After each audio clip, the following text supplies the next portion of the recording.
I still remember when they played the Baltimore Ravens, they were up big. Carson Wentz fumbles in the red zone, and that was a turnaround of the game. The Ravens scored every single drive after that.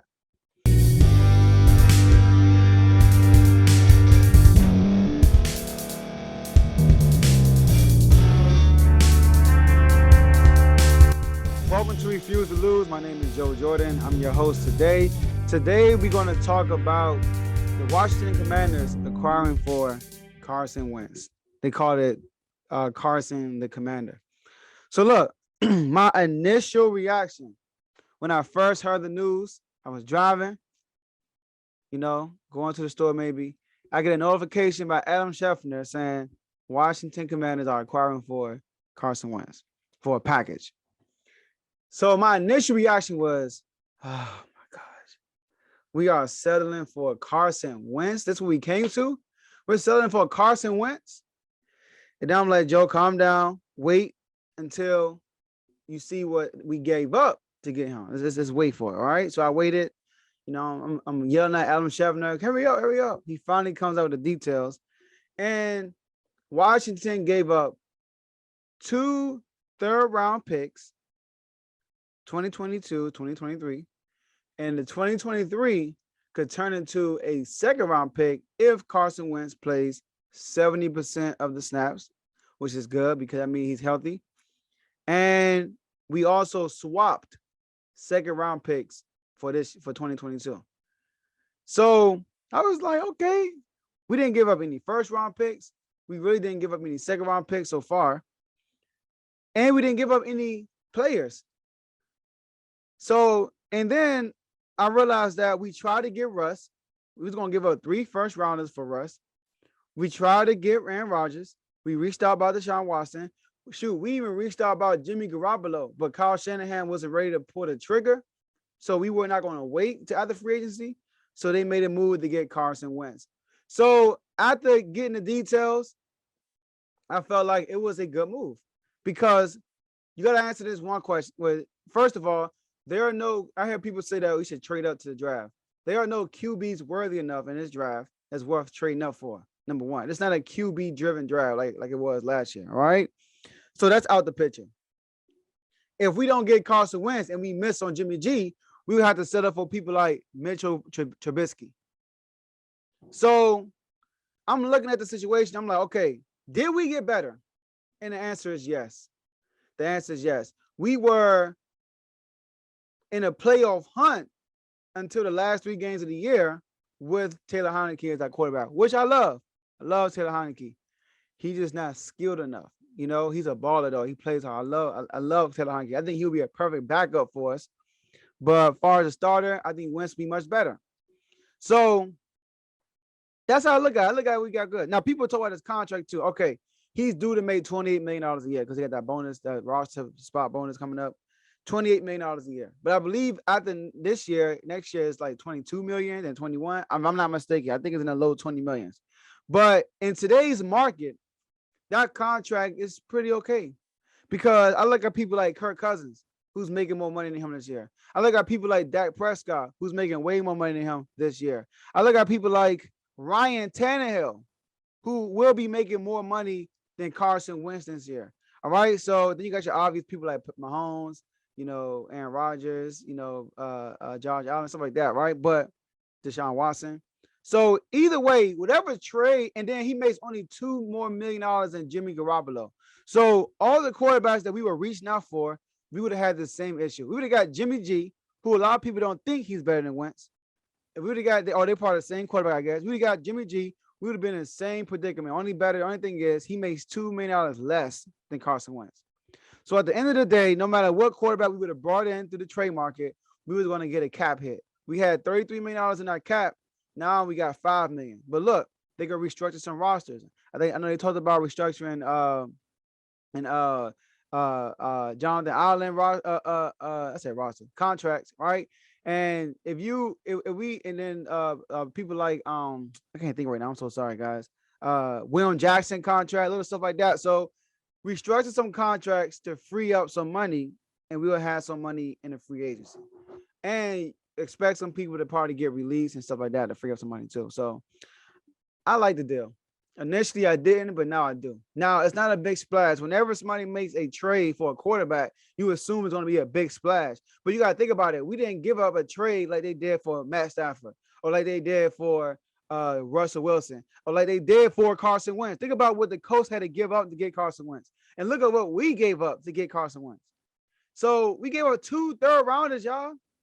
And we swapped second-round picks. Our picks are 5 picks. Like, we are 5 picks apart in the second round. So we basically, instead of pick 42, we got pick 47. So I'm good with that, y'all. I like the pick. We still have so we didn't give up no players. That's what I like about it. We didn't give up no players. All right.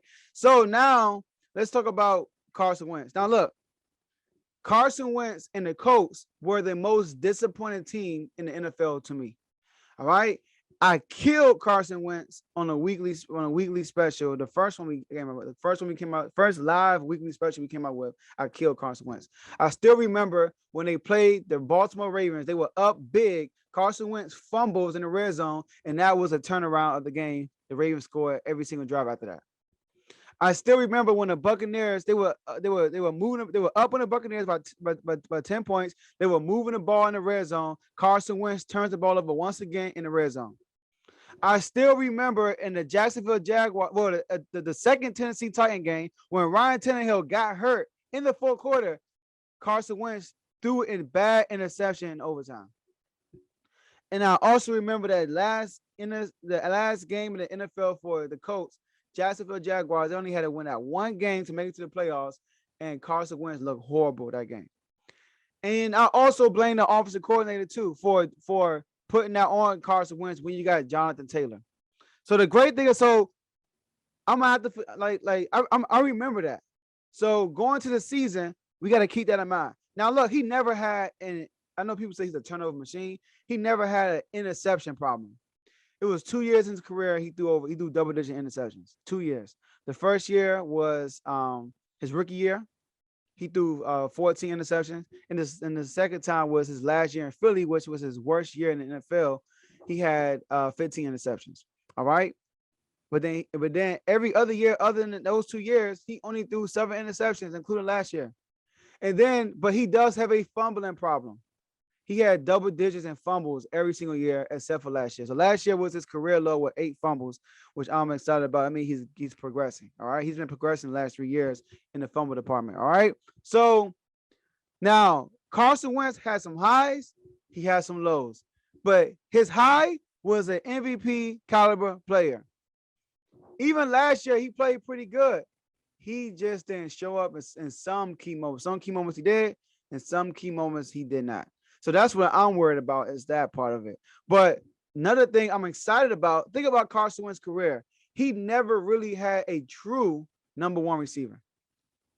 Never did. He never had a true number 1 receiver. Alshon Jeffries, no. He was not the same he was in Chicago and Philly. You're going to tell me Pittman? Pittman's not a true number 1 receiver, y'all. His number 1 receivers has been Zach Ertz. Zach Ertz. That has been the number 1 receiver. So he has Terry McLaurin, Scary Terry. Terry McLaurin, do y'all know he's the only player in the NFC East in the last 2 years that got 1,000-yard receiving? Only player. That's including CeeDee Lamb. That's including Amari Cooper. Including all those guys. All right. He's the only receiver in the NFC East that had, in the last 2 years, that had a 1,000-yard season. That's scary to tell you for y'all. He gonna have a legit number 1 receiver. And I think, now I'm mistaken, Terry McLaurin led the league last year in contested catches. You know why? Because he didn't have a great quarterback throwing the ball to him. And he led the league in that. So having Carson Wentz is an accurate thrower. He is a good passer of the ball. So we can't say he's a scrub. He's a good quarterback. He just have his fumbling issues, in my opinion. And Antonio Gibson also have his fumbling issues. But Antonio Gibson, I like about him, in the second half of the year last year, we actually used them like we were supposed to. We were actually top 3 or second, I believe, in rushing. No, top 3, I believe. No, Antonio Gibson was second in rushing, I believe, the second half of the season behind Jonathan Taylor, if I'm not mistaken. So Antonio Gibson, I'm not going to say he's Jonathan Taylor, but Jonathan Taylor came out of nowhere last year. Antonio Gibson reminds me of Jonathan Taylor. He came into the NFL as a receiver, right? He was a receiver in college, turned into a running back, right? So he's a hybrid type of guy. He can catch the ball from the backfield and he can run from the backfield. He's a big, fast running back with some agility. All right. So he's like his frame, everything is good. He also have his injury woes too, though. Right. So if he can stay healthy and fix that and talk to Tiki Barber and fix that fumbling problem, that would be a good thing for the wide forward team. We got Curtis Samuels, who's been in and out the lineup last year. I think, you know, with Taylor Heinicke as a quarterback, he couldn't get his touches really like we wanted it to. So with Carson Wentz back there, I think Curtis Samuels will be better this year. I think Terry McLaurin will be better this year. All right. And we also got Logan Thomas. Like I said, his number one receiver was Zach Ertz. Logan Thomas is a legit tight end. All right. He got size on him and everything. So I like how we look right now. I think we got better. I'm not going to say we're going to win the East. I'm not going to say we're going to make it to the playoffs and stuff like that. But we did get better. And that's the key. Are we getting better? Because we can't wait another year. We got to get relevant ASAP. We got to compete now because the NFC East is not a great division. And I don't think Dak Prescott is that much better than Carson Wentz. Carson Wentz had and Dak had their battles. I will never forget when Carson Wentz outplayed Dak Prescott with the worst team 2 years ago. The last year, not his last year with Philly, the year before that. The last game of the season, this game would put you in the playoffs. They lost to Philly when Carson Wentz had injury problems throughout his whole team, and Dak Prescott had a way better team than him. So Carson Wentz, he showed guts in the past, but he also showed that he's a tunnel that he can fumble the ball in the past. So listen, I just know that he's better than Taylor Heinicke. He's better than Allen. He's better than Fitzpatrick. All right. So we got better. All right. So that's all I have for you guys today. And I'll see y'all next episode.